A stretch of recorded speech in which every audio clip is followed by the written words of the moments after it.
শিৱসাগৰৰ এক গুৰুত্বপূৰ্ণ খবৰ শিৱসাগৰ জিলাৰ গৌৰীসাগৰ নামদাং খিলৰ সাকুৰ সমীপত হৃদয় বিদাৰক ঘটনা 4 লেনযুক্ত পথৰ গাদাৰৰ হেঁচাত 11 বছৰীয়া নাবালকৰ মৃত্যু 4 লেনযুক্ত পথৰ কাম চলি থকা অৱস্থাতে পথৰ দাঁতিত থকা সত্যজিৎ দাস উৰফে বিকি নামৰ কণমানি নাবালক শিশুটোৰ 4 লেনযুক্ত পথ নিৰ্মাণৰ বাবে ব্যৱহাৰ কৰা গাদাৰত পৰি মৃত্যু হয় গাদাৰে হেঁচা মাৰি ধৰা কণমানি ছাত্ৰজনক স্থানীয় লোকে উদ্ধাৰ কৰি চিকিৎসালয়লৈ প্ৰেৰণ কৰে শিৱসাগৰ অসামৰিক চিকিৎসালয়লৈ ছাত্ৰজনক ততাতয়াকৈ লৈ যোৱা হয় যদিও চিকিৎসকে ছাত্ৰজনক অসম চিকিৎসা মহাবিদ্যালয়লৈ প্ৰেৰণ কৰে কিন্তু সংকটজনক অৱস্থাত ডিমৌস্থিত চুকাফা মাল্টি স্পেশালিটি চিকিৎসালয়ত ছাত্ৰজনক ভৰ্তি কৰোৱা হয় যদিও চিকিৎসকে ছাত্ৰজনক মৃত বুলি ঘোষণা কৰে নামদাং খিলৰ সাকুৰ পৰা শিৱসাগৰৰ প্ৰগতি চাৰিআলিলৈকে 4 লেনযুক্ত পথৰ নিৰ্মাণৰ কাম লাভ কৰা ভাৰত বাণিজ্য আৰু অক্সৰা নামৰ প্ৰতিষ্ঠানটোৱে কাম চলাই আছিল উক্ত স্থানত কোনো ধৰণৰ আপতকালীন ব্যৱস্থা গ্ৰহণ নকৰাকৈ কাম-কাজ চলাই আছিল এই প্ৰতিষ্ঠানটোৱে মই মতালিৰে এইকেইটা প্ৰতিষ্ঠানে দীৰ্ঘদিন ধৰি এইকেইটা স্থানত কাম-কাজ চলাই থকাৰ বিষয়ে ৰাইজে অভিযোগ উত্থাপন কৰি আহিছিল কণমানি ছাত্ৰজনৰ মৃত্যুত ক্ষোভত ফাটি পৰিছে এতিয়া অঞ্চলবাসী পথ অৱৰোধৰ হুংকাৰ এতিয়া স্থানীয় ৰাইজৰ হয় আজি প্ৰায় 5:30 মান বজাতে সৰু সৰু ল'ৰা-ছোৱালী কেইটামান মোৰ একেবাৰে ঘৰৰ সন্মুখতে ঘটনাটো খেলি আছিল তেওঁলোকে খেলি থকা অৱস্থাতে ল'ৰাটোৱে মানে বল খেলি আছিল বুলি কৈছে বলটো দলিয়াই দিওঁতে বলটো এনেকৈ অনানিয়া কৰি থাকোঁতে খেলা দৌৰা-দৌৰি কৰি থাকোঁতে এখন ৱাল সম্পূৰ্ণ ল'ৰাটোৰ গাত পৰি মানে পৰি গ'ল এখন কাষতে ৰুলাৰ চলি আছিলে সেই ৰুলাৰখনৰ যিটো চলি থাকে তাত এটা ভাইব্ৰেশ্যন হয় সেই ভাইব্ৰেশ্যনৰ প্ৰকোপতে হ'ল নে আৰু যিখন দেৱাল আছে সেই দেৱালৰ কোনো প্ৰটেকশ্যন নাই হাতেৰে চুলেই মানে পৰি যোৱাৰ সম্ভাৱনা থাকে আমি স্থানীয় ৰাইজে মানে বহুত দিনৰ পৰা আমি অৱগত কৰি আছো যিজন ঠিকাদাৰ আছে তেওঁকো কৈছে যে এই ৱালকেইখন এনেকুৱা হৈ আছে আপোনালোকে কিবা এটা ব্যৱস্থা কৰক তেওঁলোকে তাৰ কোনো ব্যৱস্থা কৰা নাই আৰু সম্পূৰ্ণ আমাৰ সন্মুখতে হৈছে তাৰ পৰা ল'ৰাজন যেতিয়া পৰি গ'ল ৰুলাৰখন লগত যিকেইজনে খেলি আছিলে তেওঁলোকে চিঞৰিছে যে ভায়া ভায়া ড্ৰাইভাৰজনক মাতিছে যে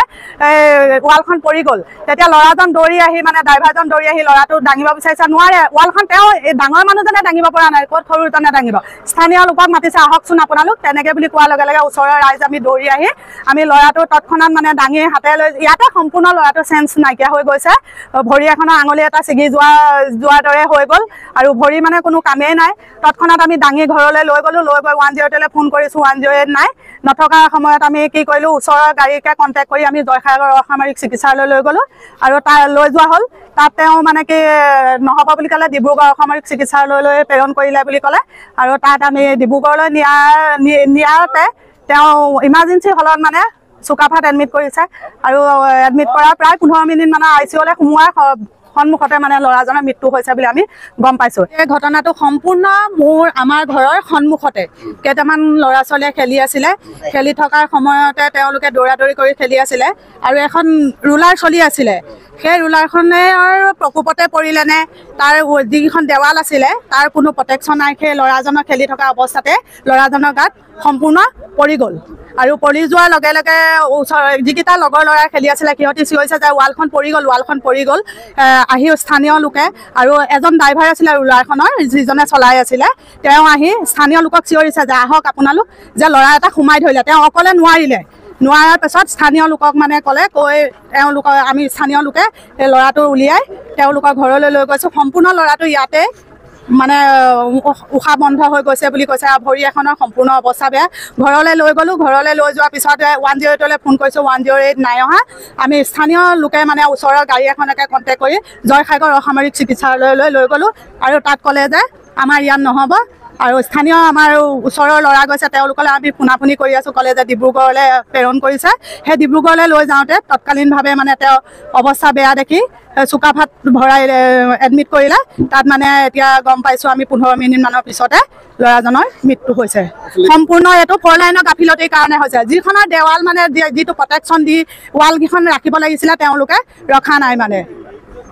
আৰু প্ৰায় 4:30 মান বজাত মানে আমাৰ এই গাঁৱৰ যিটো মানে শিশু বৰ্তমান আজি মৃত্যু হৈছে সেই ল'ৰাটোৱে আৰু লগৰ ল'ৰাকেইজন মানে এই ৰাস্তাটো কিনাৰতে খেলি আছিলে তাৰপিছতে সেই ছাইডেদি এনেকৈ খোজকাঢ়ি যাওঁতেই ছাইডৰ যিখন মানে দেৱাল আছিলে 4 লেনযুক্ত সেই দেৱালখন গাত পৰি পিনে তেখেতৰ মানে অৱস্থাটো অলপ বেয়া হৈ গ'ল আৰু আমি গাঁৱৰ ৰাইজে ততাতৈয়াকৈ আমি আমাৰ শিৱসাগৰ যিখন জয়সাগৰ অসামৰিক চিকিৎসালয়লৈ আমি লৈ যোৱা হয়। তাৰপিছত তেখেতলোকে লগালগ মানে ডিব্ৰুগড়লৈ প্ৰেৰণ কৰে আৰু ডিব্ৰুগড়লৈ আমি নিনি ইতিমধ্যে আমি চুকাফালৈ লৈ যোৱা হয়। চুকাফাত মানে সোমাওঁতেই তেখেতৰ ICUত ভৰাওঁতে মৃত্যুৰ মুখত পৰে তেওঁ। মই সত্যজিৎ দাস, বয়স প্ৰায় 11 বছৰ হ'ব আৰু 4ৰ্থ শ্ৰেণীৰ ছাত্ৰ হয়। একচুৱেলি মানে এই ঘটনাটো 4-লেনযুক্তৰ যি মানে নিৰ্মাণ কাৰ্য চলি আছে, সেই নিৰ্মাণ কাৰ্যৰ মানে গাফিলতিৰ বাবে ঘটনাটো হোৱা যেন আমি অনুভৱ কৰিছোঁ। আৰু বিশেষকৈ মানে কি হয়, আপোনাৰ দেৱালবিলাকত যিটো মানে আপোনাৰ প্ৰটেকশ্যন দিব লাগে তেওঁলোকে, সেই প্ৰটেকশ্যনটো দিয়া হোৱা নাই। আৰু আপোনাৰ গেপিং যিটো আছে মানে গেপিংটো খুব লৰি থাকে। আৰু আপোনাৰ ইয়াত যেতিয়া আপোনাৰ তেওঁলোকৰ মানে গাড়ীবিলাক যেতিয়া চলি আছে, এই ৱালবিলাক মানে অলপ লৰা যেন আমি দেখিবলৈ পাইছোঁ। গতিকে আজি আমি অনুভৱ কৰিছোঁ যে এই 4-লেনযুক্তৰ যি মানে গাফিলতি কামৰ বাবে আজি এই ল'ৰাজনৰ শিশুটিৰ মানে মৃত্যু হৈছে। শিৱসাগৰৰ পৰা ফৰিদ আলীৰ ৰিপৰ্ট, সুহানা লাইভ।